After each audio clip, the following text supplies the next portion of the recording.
আসসালামু আলাইকুম। আমরা গত ক্লাসে যা পড়াইছিলাম তা হচ্ছে আহ, মেন্ডেলের সূত্র সম্পৃক্ত কতিপয় শব্দ। আসলে মেন্ডেলের সূত্র পড়তে গেলে কতগুলো জিনিস আগে থেকে জানতে হবে, সেগুলোই আমরা গত ক্লাসে পড়াইছিলাম। তো সেই জিনিসগুলো যদি আমরা একটু দেখি, গত ক্লাসে যা পড়াইছিলাম সেটা হচ্ছে, গত ক্লাসে আমরা পড়াইছিলাম প্রথমে হচ্ছে লোকাস, এলিল পড়ানো হয়েছিল। তাহলে আমরা একটু দেখি লোকাস বা এলিল কাকে বলে। দেখেন, এই হচ্ছে ক্রোমোজোম। ক্রোমোজোম ক্রোমোজোমের যেই জায়গায় জিন অবস্থান করে তাকে বলা হয় লোকাস। তাহলে ক্রোমোজোমের যেই জায়গায় জিন অবস্থান করে তাকে বলা হয় লোকাস। তাহলে এই জায়গায় জিন অবস্থান করে, সেজন্য একে বলা হয় লোকাস। আর এই যে জিন, যে একই লোকাসে যদি দুইটা জিন থাকে, সেগুলাকে পরস্পরের কি বলা হয়? এলিল। তাহলে ক্যাপিটাল টি কে ক্যাপিটাল টি এর এলিল বলা হবে। এরপরে আমরা আরেকটা জিনিস দেখছিলাম, সেটা হলো হোমোজাইগাস, হেটারোজাইগাস।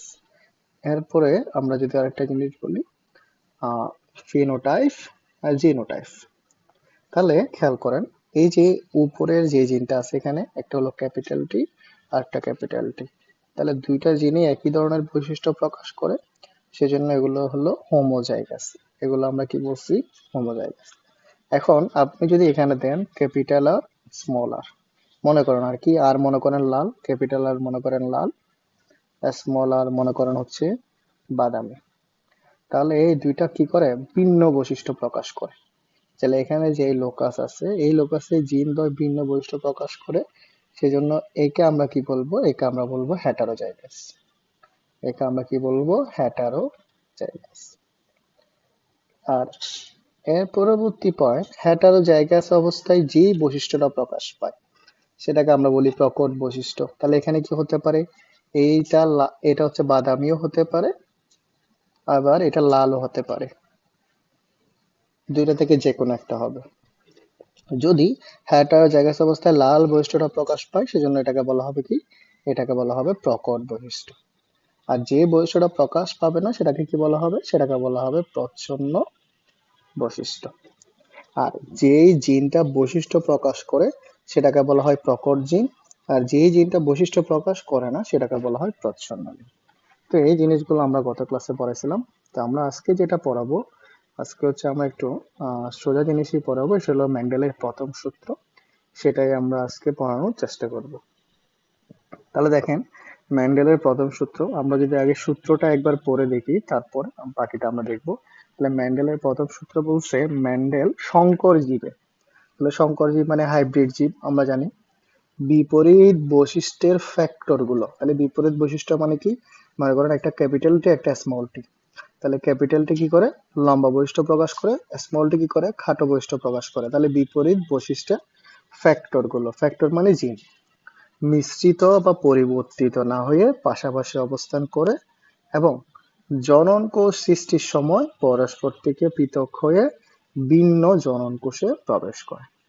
তো আপনারা যারা ক্লাস করছেন বা আপনারা যারা আগে থেকেই জানেন, তারা তারা কিছুটা উপলব্ধি করতে পারবেন। আর যারা এখনো পড়েন নাই, তারা আসলে এই কথাটার মিনিং আপনারা কিছুই বুঝবেন না। তো আপনারা যদি ক্লাসের শেষ পর্যন্ত দেখেন, তাহলে আসলে এই কথাটার মিনিং বোঝা যাবে। তারপরে আমরা আবার একটু বলি, সংকর জীবে বিপরীত বৈশিষ্ট্যের ফ্যাক্টরগুলো মিশ্রিত বা পরিবর্তিত না হয়ে পাশাপাশি অবস্থান করে। জনন কোষ সৃষ্টির সময় পরস্পর হতে কি হয়ে যায়? পৃথক হয়ে যায় এবং ভিন্ন ভিন্ন জনন কোষে প্রবেশ করে। তো এটা আসলে যেটা বোঝানো হয়েছে সেটা হচ্ছে, আমরা যখন সংকর জীব পড়বো, তখন হচ্ছে এই ক্যাপিটাল টি এবং স্মল টি দুইটা কি করবে? পাশাপাশি অবস্থান করবে। কিন্তু ক্যাপিটাল টি এবং স্মল টি দুইটার বৈশিষ্ট্য কি হবে না? মিশ্রিত হবে না, পরিবর্তিত হবে না। আবার যখন জনন কোষ সৃষ্টি হবে, তখন দুইটা আলাদা আলাদা জনন কোষে প্রবেশ করবে। এই কথাটাই বলা হয়েছে। তো আমরা এটা একটু পরে আপনাদেরকে ব্যাখ্যা করব ডিটেলস, তখন আপনাদের জন্য এটা সুবিধা হবে। তবে আপাতত এতটুকু এটা আপনারা রিডিং পড়ে রাখেন, তাহলে আমাদের জন্য হবে। এরপরে দেখেন আমরা পরবর্তী যে পয়েন্টটা আমাদের জন্য গুরুত্বপূর্ণ সেটা হলো মেন্ডেলের প্রথম সূত্রকে বলা হয় ল অফ সেগ্রিগেশন অথবা পৃথকীকরণ সূত্র। কেন বলা হয় সেটা আমরা যখন ব্যাখ্যা করা হবে তখন আপনারা বলতে পারবেন। এরপরে বলা হয় কি মনোহাইব্রিড ক্রস অথবা এক সংকর ক্রস। এটা আমরা অলরেডি জানি। মনোহাইব্রিড ক্রস বা এক সংকর ক্রস বলতে কি বোঝানো হয়, যখন এক জোড়া বৈশিষ্ট্য নিয়ে যখন আলোচনা করা হয় তখন তাকে বলা হয় মনোহাইব্রিড ক্রস। তাহলে এখানে কয় জোড়া বৈশিষ্ট্য? এক জোড়া বৈশিষ্ট্য। যদি এক জোড়া বৈশিষ্ট্য নিয়ে আলোচনা করা হয় তখন তাকে বলা হবে কি মনোহাইব্রিড ক্রস। এক জোড়া হচ্ছে কি, এটা হলো লম্বা এবং খাটো। তাহলে এখানে এক জোড়া বৈশিষ্ট্য নিয়ে আলোচনা করা হয় সেজন্য একে বলা হবে মনোহাইব্রিড ক্রস। এবং জনন কোষ শুদ্ধতার সূত্র, তাহলে এটা আপনারা এই যে দুইটা ওয়ার্ড এটা আমরা যখন কি করব মানে পড়ানোটা কমপ্লিট করব তখন আপনারা নিজেরাই বুঝতে পারবেন। আচ্ছা, এখন আমরা আসলে আরো কিছু পয়েন্ট আপনাদেরকে বলি যেগুলো আমাদের পড়ানোর ক্ষেত্রে কাজে লাগবে। তাহলে দেখেন, আমরা গতকালকেও বলছিলাম, দেখেন একটি বৈশিষ্ট্য প্রকাশের জন্য দুইটি জিন দায়ী। তাহলে একটি, আমরা যদি বলি একটি বৈশিষ্ট্য প্রকাশের জন্য কয়টা জিন দায়ী? একটি বৈশিষ্ট্য প্রকাশের জন্য দুইটি জিন দায়ী, দুটি জিন দায়ী। তাহলে এটা একটা আমরা মনে রাখবো। আর একটা মনে রাখবো, একটি লোকাসে দুইটি জিন থাকে। একটি লোকাসে আমরা যদি বলি দুইটি জিন থাকে, দুইটি জিন থাকে। আর হ্যাটারো জাইগাস অবস্থায় যেটা প্রকাশ পায় সেটাকে বলা হয় প্রকট বৈশিষ্ট্য। তাহলে হ্যাটারো হ্যাটারো জাইগাস অবস্থায় প্রকাশিত বৈশিষ্ট্যকে বলা হয় হ্যাটারো জাইগাস অবস্থায় প্রকাশিত বৈশিষ্ট্য। হ্যাটারো জাইগাস অবস্থায় প্রকাশিত বৈশিষ্ট্য হলো প্রকট বৈশিষ্ট্য। হ্যাটারো জাইগাস অবস্থায় প্রকাশিত বৈশিষ্ট্যকে আমরা কি বলি? আমরা বলি প্রকট বৈশিষ্ট্য। প্রকট বৈশিষ্ট্য। তাহলে এই জিনিসগুলো আমাদের জন্য গুরুত্বপূর্ণ, এগুলো একটু মনে রাখবেন, এগুলো আমাদের পরবর্তীতে কাজে আসবে। তাহলে একটা বৈশিষ্ট্য প্রকাশের জন্য দুইটি জিন দায়ী, এর মানে হলো, মনে করেন আপনি এই যে লম্বা বৈশিষ্ট্যটা বলবেন, তাহলে লম্বা বৈশিষ্ট্যের জন্য দুইটা জিন ক্যাপিটাল টি, ঠিক আছে, অথবা একটা ক্যাপিটাল টি একটা স্মল টি হবে। খাটো বৈশিষ্ট্য প্রকাশের জন্য দুইটা জিন, এটা কি হবে? দুইটা স্মল টি। খাটো বৈশিষ্ট্য প্রকাশের জন্য দুইটা জিন, দুইটা স্মল টি। তাহলে এটা হলো খাটো বৈশিষ্ট্য প্রকাশের জন্য। আর এটা হচ্ছে, এই জিনিসটা হচ্ছে লম্বা বৈশিষ্ট্য প্রকাশের জন্য। এখন এই যে দুইটা আছে, একটা হলো দুইটা ক্যাপিটাল টি, একটা হলো একটা ক্যাপিটাল টি একটা স্মল টি। তাহলে বলেন তো, এই যে এখানে এই যে এইটা এবং এটা, এর মধ্যে কোনটা হোমোজাইগাস বা বিশুদ্ধ আর কোনটা হেটারোজাইগাস? তাহলে দেখেন, এই যে আপনারা যেটা বলতেছেন সেটাই, এটা হলো হোমোজাইগাস।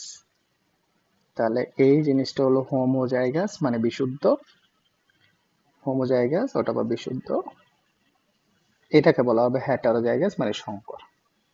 এটা হলো হেটারোজাইগাস, ঠিক আছে? তাহলে এই দুইটা আমরা আগে থেকেই জানি। এখন আসেন, তাহলে আমরা আমাদের এই যে সূত্রের ব্যাখ্যাতে চলে যাই। মেন্ডেলের প্রথম সূত্র যেটা আছে সেটার একটা ব্যাখ্যা আছে, এই ব্যাখ্যার মধ্যে আমরা চলে যাই, তাহলে আমাদের জন্য ইজি হবে জিনিসটা। তাহলে দেখ, হলো মেন্ডেলের প্রথম সূত্রের ব্যাখ্যার ক্ষেত্রে আমরা যদি বলি, আমরা কিছু জিনিস আমি যেভাবে লিখবো এভাবেই লিখবেন আপনারা। এভাবে লিখলে আপনারা পরীক্ষা হলে একদম সম্পূর্ণ নাম্বার পাবেন। লেখাটা অনেক বেশি মনে হবে কিন্তু আসলে এতটা বেশি না। আপনারা আমি যেভাবে লিখবো এভাবে লিখবেন। দেখেন, মটরশুঁটি উদ্ভিদের লম্বা বৈশিষ্ট্যের জন্য দায়ী জিন। তাহলে আমরা বলবো মটরশুঁটি উদ্ভিদের লম্বা বৈশিষ্ট্যের জন্য দায়ী জিন হলো ক্যাপিটাল টি। মটরশুঁটি উদ্ভিদের খাটো বৈশিষ্ট্যের জন্য দায়ী জিন কি? Small tea. তাহলে বিশুদ্ধ হোমোজাইগাস লম্বা মটরশুঁটি উদ্ভিদের জিনোটাইপ কি হবে? যেহেতু বিশুদ্ধ বলছে তাহলে কি হবে? দুইটা একই ধরনের হবে। হোমোজাইগাস মানে দুইটা জিন কি হবে? একই। যেহেতু লম্বা বলছে তার মানে কি? Capital T. তাহলে দুইটাই কি? ক্যাপিটাল টি, ঠিক আছে? বিশুদ্ধ হোমোজাইগাস লম্বা মটরশুঁটি উদ্ভিদের জিনোটাইপ হলো দুইটাই ক্যাপিটাল টি। বিশুদ্ধ বা হোমোজাইগাস খাটো মটরশুঁটি উদ্ভিদের জিনোটাইপ হলো কি? দুইটাই স্মল টি। তাহলে আমরা এখন কি করব? এই যে বিশুদ্ধ বা লম্বা মটরশুঁটি উদ্ভিদ যেটা, সেটাকে আমরা ধরবো হচ্ছে বাবা। আর বিশুদ্ধ খাটো মটরশুঁটি উদ্ভিদ যেটা, সেটাকে আমরা ধরবো মা। তার মানে এটা হলো, এই যে এটা হলো পুরুষ উদ্ভিদ, এটা হলো পুরুষ উদ্ভিদ, কেমন? এটা হলো স্ত্রী উদ্ভিদ, এটা আমরা ধরবো। তো পুরুষ উদ্ভিদ যেটা, সেটাকে আমরা প্রকাশ করার জন্য যেটা বলি সেটা হলো এই যে এই চিহ্ন দিয়ে পুরুষ প্রকাশ করা হয়, আর এই চিহ্নটা দিয়ে স্ত্রী প্রকাশ করা হয়। কেমন? আর যদি কখনো অন্য দিকে কিছু দেয় তাহলে উভয় লিঙ্গ প্রকাশ করার একটা অপশন আছে, এটা আপনারা দেখে দেখেন উভয় লিঙ্গ বলে একটা জিনিস আছে, যেখানে পুরুষ এবং স্ত্রী লিঙ্গ দুইটাই থাকে, সেটা হচ্ছে উভয় লিঙ্গটা আসলে এভাবে প্রকাশ করা হয়। তাহলে এটা হলো পুরুষ উদ্ভিদের জন্য, এই যে এটা হলো পুরুষ উদ্ভিদের জন্য, এটা হলো স্ত্রী উদ্ভিদের জন্য। তাহলে বিশুদ্ধ হোমোজাইগাস যেটা, যেটা আমরা বলতেছি বিশুদ্ধ মটরশুঁটি উদ্ভিদের জিনোটাইপ, তাহলে লম্বা মটরশুঁটি উদ্ভিদ যখন হবে তখন দুইটা ক্যাপিটাল টি, আর খাটো মটরশুঁটি উদ্ভিদ যখন হবে তখন দুইটা স্মল টি। আমরা এখন কি করব, এই দুইটার মধ্যে সংকরায়ন ঘটাবো। কোনটা? পুরুষ পুরুষ উদ্ভিদ এবং স্ত্রী উদ্ভিদের মধ্যে আমরা কি করব, সংকরায়ন ঘটাবো। এটা হচ্ছে, দেখেন এটা হলো এফ যৌন, আমরা এটাকে বলবো এফ যৌন। কেমন? তাহলে খেয়াল রাখবেন, তাহলে বাবা মায়ের ফিনোটাইপ, তাহলে কি করে লিখবেন, ফিনোটাইপ কি হবে, বিশুদ্ধ বাবা মায়ের ফিনোটাইপ। তাহলে দেখেন ফিনোটাইপ যেটা, সেটা কি হবে, ফিনোটাইপটা হবে বিশুদ্ধ, বিশুদ্ধ বা হোমোজাইগাস, বিশুদ্ধ লম্বা। তাহলে এটা কি বলছি আমরা, এটা বাবা, এরপরে ক্রস, ক্রস মানে মিলন। কেমন? এরপরে বিশুদ্ধ কি লিখবো, বিশুদ্ধ খাটো। এটা আমরা কি বলছি, এটা হচ্ছে আমরা বলছি মা। ঠিক আছে? এরপরে বাবা মায়ের জিনোটাইপ, তাহলে বিশুদ্ধ লম্বার জিনোটাইপ কি, দুইটা ক্যাপিটাল টি। বিশুদ্ধ খাটোর জিনোটাইপ কি, দুইটা স্মল টি। ঠিক আছে? তাহলে এখানে একটা ক্রস। এরপরে গ্যামেট, গ্যামেট মানে শুক্রাণু এবং ডিম্বাণু, সৃষ্টিটাই হলো গ্যামেট। তো এখানে গ্যামেট যদি আমরা বলি বিশুদ্ধ খাটো, দেখেন বিশুদ্ধ লম্বার জন্য দুইটা গ্যামেট, একটা হলো ক্যাপিটাল টি আর একটা হলো ক্যাপিটাল টি। বিশুদ্ধ খাটোর জন্য দুইটা গ্যামেট, একটা স্মল টি এখানে আর একটা স্মল টি। তাহলে এই গ্যামেট গুলো আমরা অলওয়েজ গোল করে দিব, কারণ গ্যামেট গুলো জিনোটাইপ থেকে আমাদের পৃথক করতে হবে। এই যে গ্যামেট গুলো জিনোটাইপ থেকে পৃথক করার জন্যই আমরা কি করবো, এগুলো গোল করে দিব। আমি লাল কালার দিয়ে যা লিখতেছি এটা আপনারা লিখবেন না, এটা বোঝার জন্য। এই দেখেন জিনোটাইপে যেটা বোঝানো হচ্ছে এটা হলো টোয়াইস এন, আর গ্যামেট দিয়ে যেটা বোঝানো হচ্ছে এটা হলো এন। কেমন? সেজন্য আমরা গ্যামেট গুলোকে সবসময় কি করব, গোল চিহ্ন দিয়ে প্রকাশ করব। গ্যামেট গুলো সবসময় গোল চিহ্ন দিয়ে প্রকাশ করব। তাহলে দেখেন বাবা মায়ের জিনোটাইপ থেকে যখন গ্যামেট তৈরি হবে, জিনোটাইপে যতটা জিন থাকে ঠিক ততটা গ্যামেট তৈরি হবে। জিনোটাইপে জিন দুইটা, সেজন্য গ্যামেট দুইটা। জিনোটাইপে যদি জিন চারটা হয় সেজন্য গ্যামেটও চারটা হবে। কেমন? তাহলে আপনারা মনে রাখবেন, জিনোটাইপে যতটা জিন ঠিক ততটা গ্যামেট তৈরি হবে। তাহলে আমরা এখানে জিনোটাইপে দুইটা জিন পাইলাম, একটা ক্যাপিটাল টি আর একটা ক্যাপিটাল টি। সেজন্য আমরা দুইটা গ্যামেট পেলাম, একটা ক্যাপিটাল টি আর একটা ক্যাপিটাল টি। এখন আমাদের পরবর্তী যে জিনিসটা আসবে সেটা হলো নিষেক। গ্যামেটের পর যেটা আসবে সেটা হলো নিষেক। খেয়াল করেন, আমি যেভাবে আঁকবো সেভাবেই দিবেন হুবহু। তাহলে এই যে এটা হলো, আপনি নাম্বারিং করেন, এটা হলো 1, এটা হলো 2, এটা হলো 3, এটা হলো 4। তো আমি নাম্বারিংটা আমার সুবিধার জন্য করছি, আপনারাও নাম্বারিংটা সুবিধার জন্য করবেন। আমি পরে মুছে দিবেন যেন এগুলো কি না থাকে, এগুলো লেখা না থাকে, নাম্বারিংটা সুবিধার জন্য করা হয়। তাহলে আমরা একের সাথে প্রথমে কি করব, একের সাথে 3-এর মিলন ঘটাবো। তাহলে একের সাথে প্রথমে 3-এর মিলন ঘটাবো। তাহলে একের সাথে প্রথমে যদি আমরা 3-এর মিলন ঘটাই তাহলে কি আসবে, তাহলে একের সাথে যখন আমরা 3-এর মিলন ঘটাবো প্রথমে যেটা আসবে সেটা হলো, দেখেন ক্যাপিটাল টি স্মল টি। তারপরে আমরা যদি বলি আবার দেখেন, একের সাথে আমরা যদি কি করি 4-এর মিলন ঘটাই তখনও কি আসবে, তখনও আসবে ক্যাপিটাল টি স্মল টি। আমরা যদি 2-এর সাথে 3-এর মিলন ঘটাই তখন কি আসবে, ক্যাপিটাল টি স্মল টি। 2-এর সাথে 4-এর মিলন ঘটালে তখনও আসবে ক্যাপিটাল টি স্মল টি। তো আপনারা এখানে 4 বার করতে পারবেন, অথবা 4 বার না করলেও আপনারা চাইলে যে কোনো 2 বার লিখলেও হবে, যেহেতু সবগুলো একই আসতেছে সেই হিসাবে আমরা 2 বার লিখলেও হবে। এখানে এই যে নিষেক বলতে অ্যাকচুয়ালি বোঝানো হয় দাগটাকে নিষেক বোঝানো হয়, এই দাগটাই হলো নিষেক। আর এই যে এখানে যেটা প্রকাশিত হচ্ছে ক্যাপিটাল টি এবং স্মল টি, ক্যাপিটাল টি এবং স্মল টি, ক্যাপিটাল টি এবং স্মল টি, এগুলো হলো কি, এগুলা হলো জিনোটাইপ।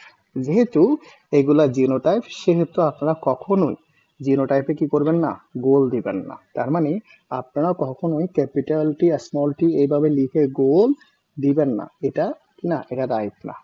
এটা জিনোটাইপ, জিনোটাইপে কখনো গোল হবে না। গোল করে কখন দিবেন, শুধু গ্যামেট যখন লিখবেন তখন হচ্ছে আপনারা গোল দিবেন। ঠিক আছে। আচ্ছা, এখন আসেন এই যে জিনোটাইপ যেটা আমরা পেলাম, তাহলে জিনোটাইপ কি, ক্যাপিটাল টি এবং স্মল টি। তাহলে ক্যাপিটাল টি এবং স্মল টি এটা হোমোজাইগাস না হেটারোজাইগাস? হেটারোজাইগাস। তাহলে হেটারোজাইগাস মানে কি, সংকর। হেটারোজাইগাস মানে কি, সংকর জীব। হেটারোজাইগাস বলতে বোঝায় কি, সংকর জীব। তাহলে এখন সংকর জীব আমরা যদি বললাম হেটারোজাইগাস, তাহলে এই যে এই জীব, সংকর জীব যেটা আমরা বলতেছি, সেগুলো কোন কালারের হবে, মানে এগুলো কোন রঙের হবে, অথবা এগুলো কেমন হবে, লম্বা হবে নাকি খাটো হবে? যেহেতু ক্যাপিটাল টি বা প্রকট বৈশিষ্ট্য আমরা লম্বা ধরছি, সেজন্য আমরা কি বলবো, সংকর লম্বা। কি বলবো, সংকর লম্বা। তাহলে সবগুলো কি হবে, সবগুলো সংকর লম্বা হবে। তাহলে F1 জনুতে সবগুলো সংকর লম্বা। F1 জনুতে যার চারটা পাওয়া যাবে, চারোটা কি হবে, সংকর লম্বা হবে। তাহলে F1 জনুতে আমরা কয়টা পাবো, চারটা পাবো, চারোটা কি, সংকর লম্বা হবে। তাহলে F1 জনুতে আমরা চারটা পাবো, চারোটা কি হবে, সংকর লম্বা হবে। তাহলে F1 জনুতে যে চারটা পাবো সবগুলো কি হবে, সংকর লম্বা হবে। কিন্তু বাবা মা কি ছিল, বাবা মা ছিল, বাবা ছিল বিশুদ্ধ লম্বা আর মা ছিল বিশুদ্ধ খাটো, এবং তাদের মধ্যে যে সন্তান হলো সেটা হলো কি, সংকর লম্বা। তাহলে আমরা এখন কি করব, আমরা হচ্ছে এই F1 জনুর এই যে এটা এবং F1 জনুর এই যে এটা, এই দুটার মধ্যে ক্রস ঘটাবো। তাহলে F1 জনুর 1 নাম্বার এবং F1 জনুর 3 নাম্বার, এই দুটার মধ্যে আমরা ক্রস ঘটাবো। তাহলে দেখেন, এরপরে আমরা যদি বলি, দেখেন F1 জনুর মধ্যে ক্রস, তাহলে F1 জনুর মধ্যে ক্রস কি ছিল, 1 নাম্বার, 1 নাম্বারে ছিল এটা, আর F1 জনুর 3 নাম্বার, 3 নাম্বারের মধ্যে ছিল এটা। তাহলে 1 এবং 3-এর মধ্যে আমরা কি করতেছি, ক্রস ঘটাচ্ছি। তাহলে এগুলো লিখতে হবে না, এগুলো আমি আমার সুবিধার জন্য লিখলাম। তাহলে দেখেন, বাবা মায়ের ফিনোটাইপ, তাহলে F1 জনুর যে দুইটার ক্রস আমরা ঘটাচ্ছি তাদের ফিনোটাইপ কি, এই যে এটা, এটার ফিনোটাইপ কি বলেন তো, এটার ফিনোটাইপ হলো শঙ্কর লম্বা। তাহলে এটার ফিনোটাইপ কি, এটার ফিনোটাইপ শঙ্কর লম্বা। তাহলে বাবা এবং মা দুইটার ফিনোটাইপে কি হবে, শঙ্কর লম্বা।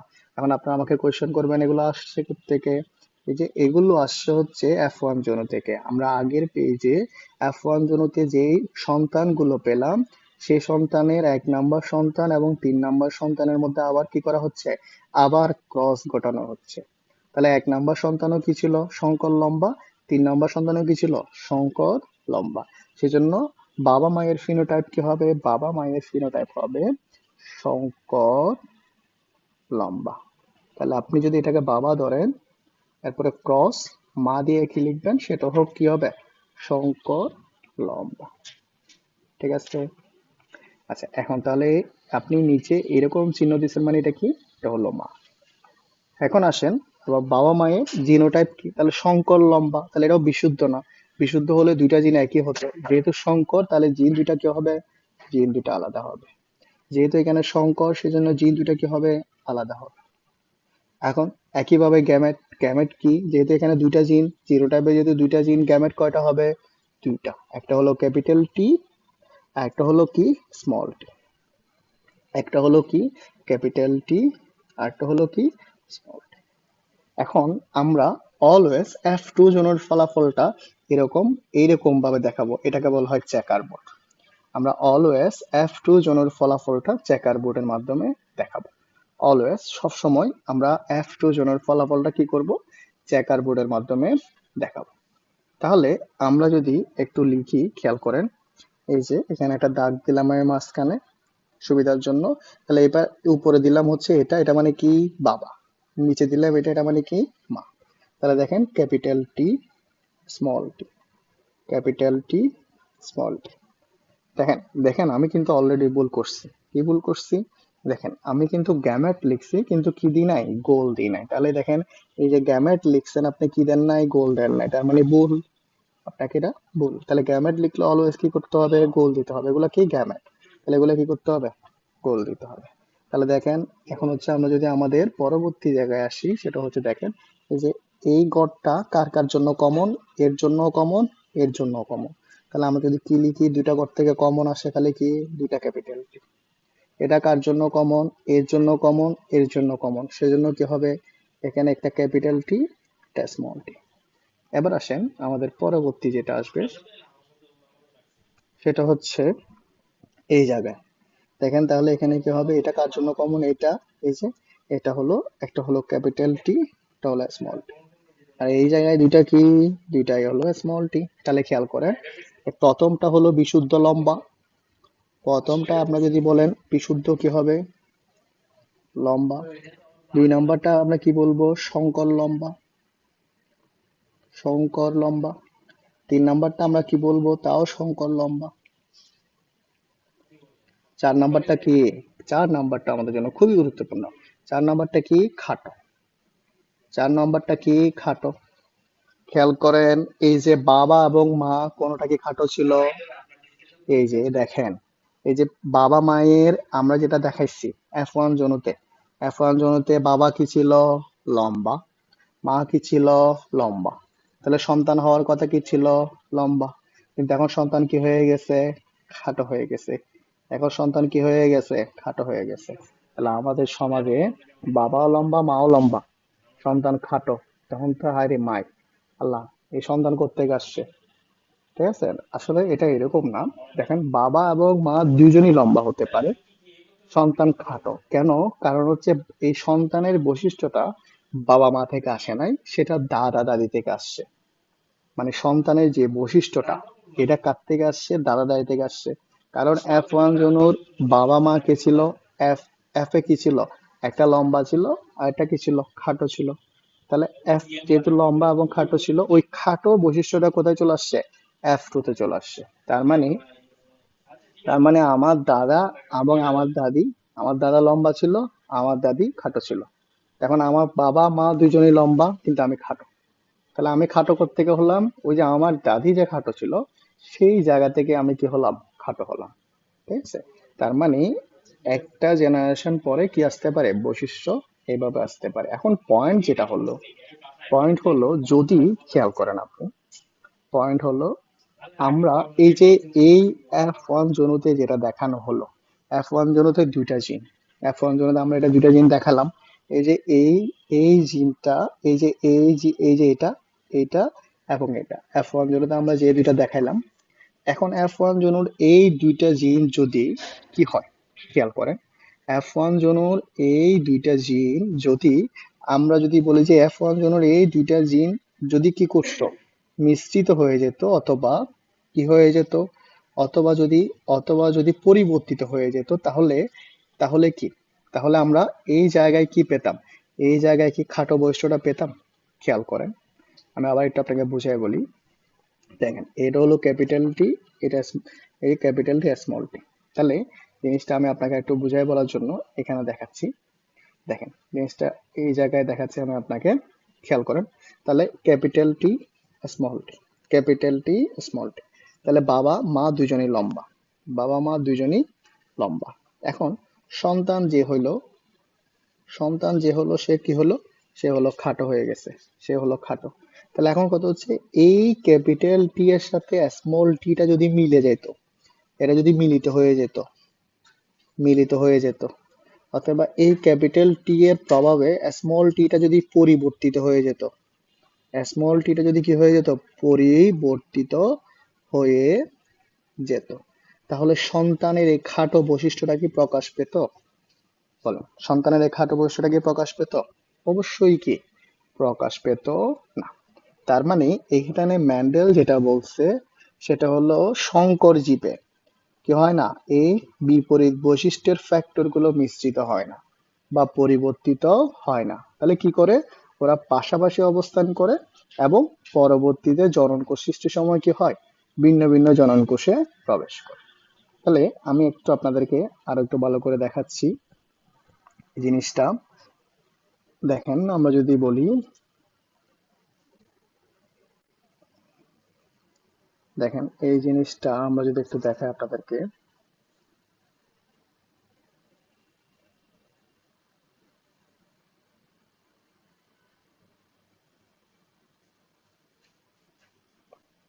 দেখেন এই যে এখানে যেটা আছে, এখানে যে জিনিসটা আসলো, তাহলে এটা হলো দাদা, এটা হলো দাদি। তাহলে দাদা হলো লম্বা, দাদি হলো খাটো। তাহলে এটা হলো বাবা, এটা হলো মা। তাহলে বাবা মা দুইটাই লম্বা, কিন্তু সন্তান কি হয়ে গেছে? সন্তান খাটো হয়ে গেছে। আমার কথা বুঝছেন? সন্তান কি হয়ে গেছে? খাটো হয়ে গেছে। তাহলে দাদা কি? দুইটা ক্যাপিটাল টি। দাদি কি? দুইটা স্মল টি। বাবা কি? একটা ক্যাপিটাল টি, একটা স্মল টি। মা কি? একটা ক্যাপিটাল টি, একটা স্মল টি। এখন সন্তান কি হয়ে গেছে? দুইটা ক্যাপিটাল টি। তাহলে এই জায়গা থেকে কি তৈরি হচ্ছে? দুইটা স্মল টি তৈরি হচ্ছে। খেয়াল করছেন? এখন আপনি আমাকে বলেন, যদি এই ক্যাপিটাল টিটা স্মল টি কে কি করে ফেলতো? পরিবর্তিত করে ফেলতো, অথবা ক্যাপিটাল টি যেটা আছে সেটা যদি স্মল টি এর সাথে মিশে যেত, মিলিত হয়ে যেত, তাহলে খেয়াল করেন, যদি capital T plus small tea কি হয়ে গেছে? মিলিত হয়ে গেছে, মিলিত হয়ে গেছে, মিলিত হয়ে যায়।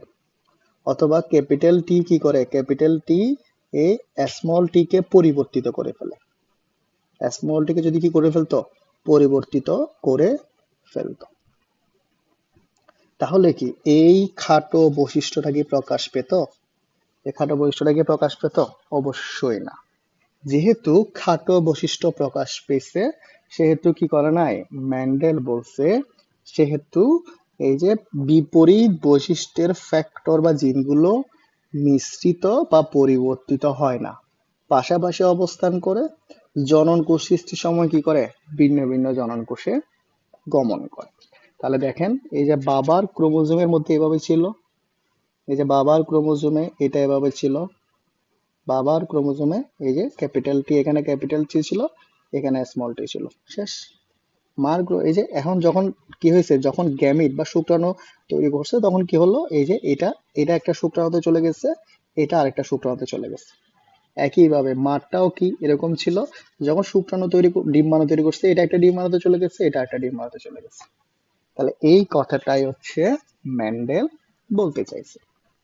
তাহলে আমরা যদি আবার একটু দেখাই, দেখেন এই কথাটাই হচ্ছে কি করতে চাইছে, ম্যান্ডেল বলতে চাইছে। তাহলে দেখেন, আমরা বলতে চাই, আবার যদি বলি, তাহলে বিপরীত বৈশিষ্ট্য, তাহলে ক্যাপিটাল টি স্মল টি বিপরীত বৈশিষ্ট্য।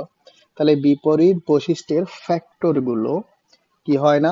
মিশ্রিত বা পরিবর্তিত হয় না। এরা কি করে? এরা পাশাপাশি অবস্থান করে, এবং যখন কি হয়, যখন এখান থেকে গ্যামেট তৈরি হয়, তারা কি করে? ভিন্ন ভিন্ন গ্যামেটে প্রবেশ করে। এটাই হচ্ছে ম্যান্ডেলের কি? ম্যান্ডেলের প্রথম সূত্র। দেখেন তো আপনারা আবার ব্যাখ্যা করতে পারেন কিনা ম্যান্ডেলের প্রথম সূত্র যেটা আছে সেটা। দেখেন, আপনারা আবার ব্যাখ্যা করতে পারেন কিনা, দেখেন তো ম্যান্ডেলের প্রথম সূত্র ব্যাখ্যা করতে পারেন কিনা।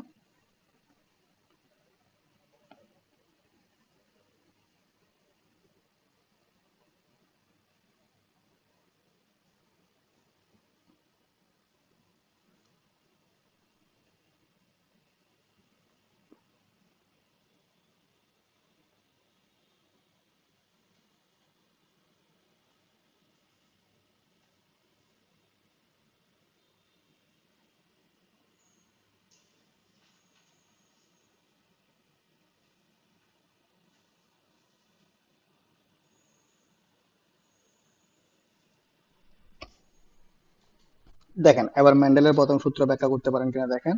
সংকর জীবে, এই হলো সংকর জীব, তাহলে এটা হলো ক্যাপিটাল টি স্মল টি, সংকর জীব। তাহলে সংকর জীবে বিপরীত বৈশিষ্ট্যের ফ্যাক্টর গুলো কি হয় না? মিশ্রিত হয় না। তার মানে ক্যাপিটাল টি স্মল টি কি হয়ে যায় নাই? মিশ্রিত হয়ে যায় না। আবার পরিবর্তিত হয় না। তাহলে ক্যাপিটাল টি এর প্রভাবে স্মল টি বৈশিষ্ট্য কি করে? পরিবর্তন করে? তাও হয় না। তাহলে কি করে তারা? শুধু পাশাপাশি অবস্থান করে। এবং যখন এই ক্যাপিটাল টি থেকে যখন একটা কি হবে, এই যে এটা যখন থেকে যখন একটা গ্যামেট তৈরি হবে, তাহলে ক্যাপিটাল টি আলাদা গ্যামেট, স্মল টি আলাদা গ্যামেটে চলে যায়। ঠিক আছে? তাহলে কি বলছে?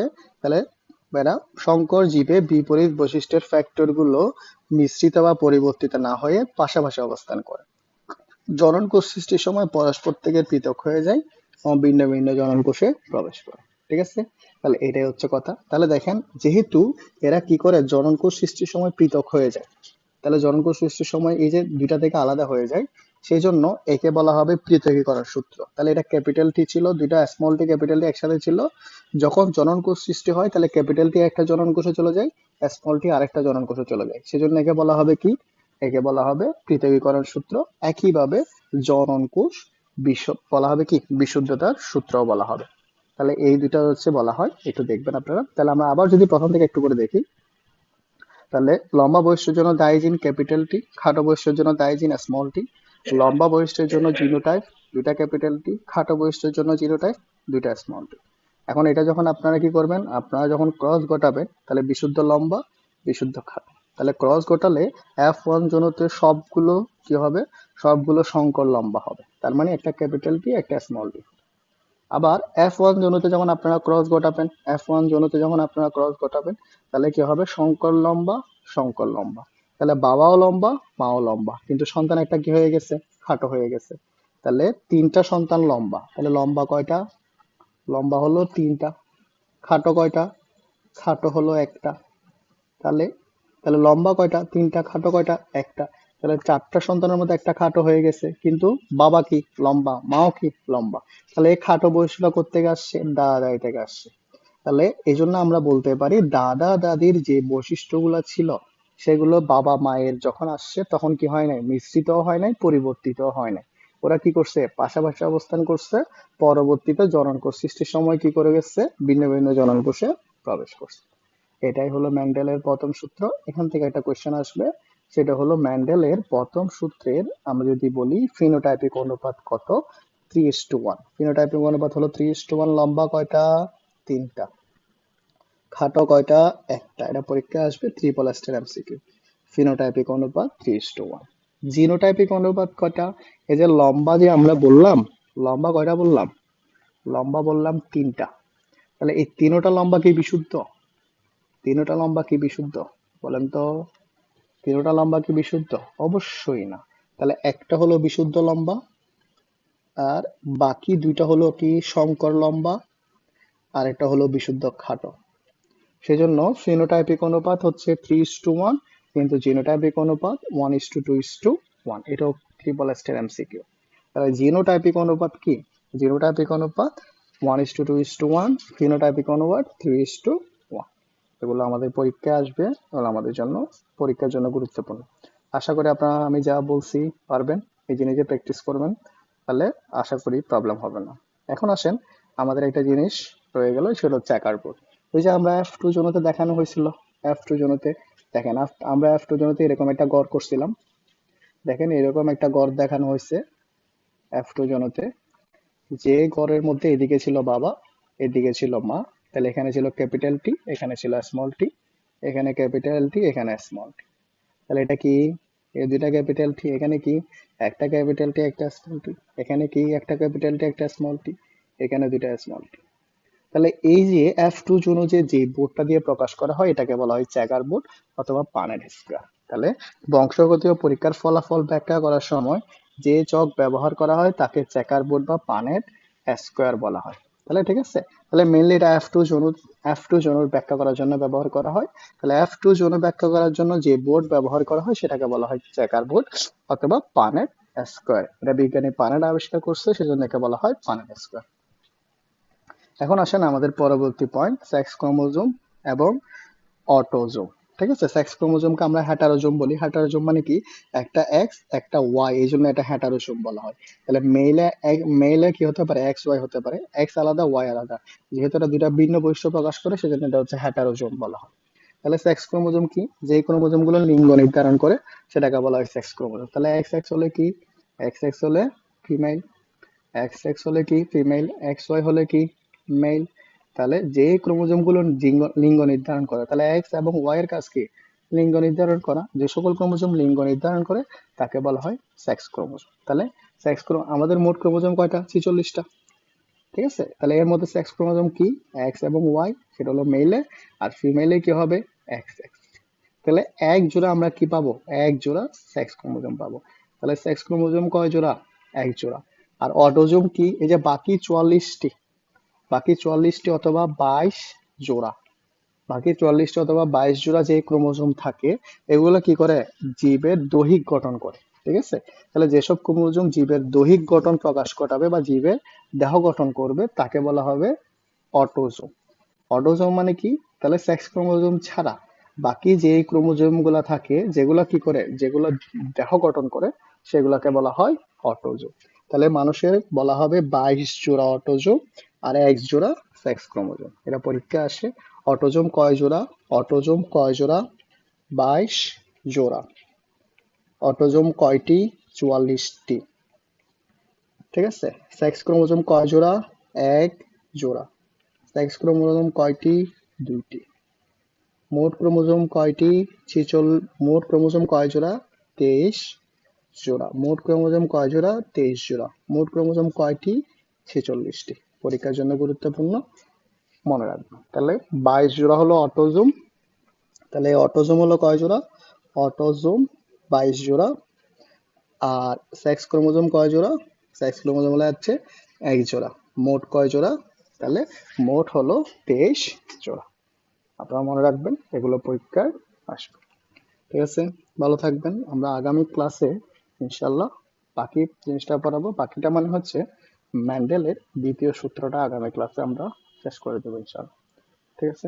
ভালো থাকবেন। কোনো কিছু না বুঝলে আমাকে জানাবেন। সালাম আলাইকুম।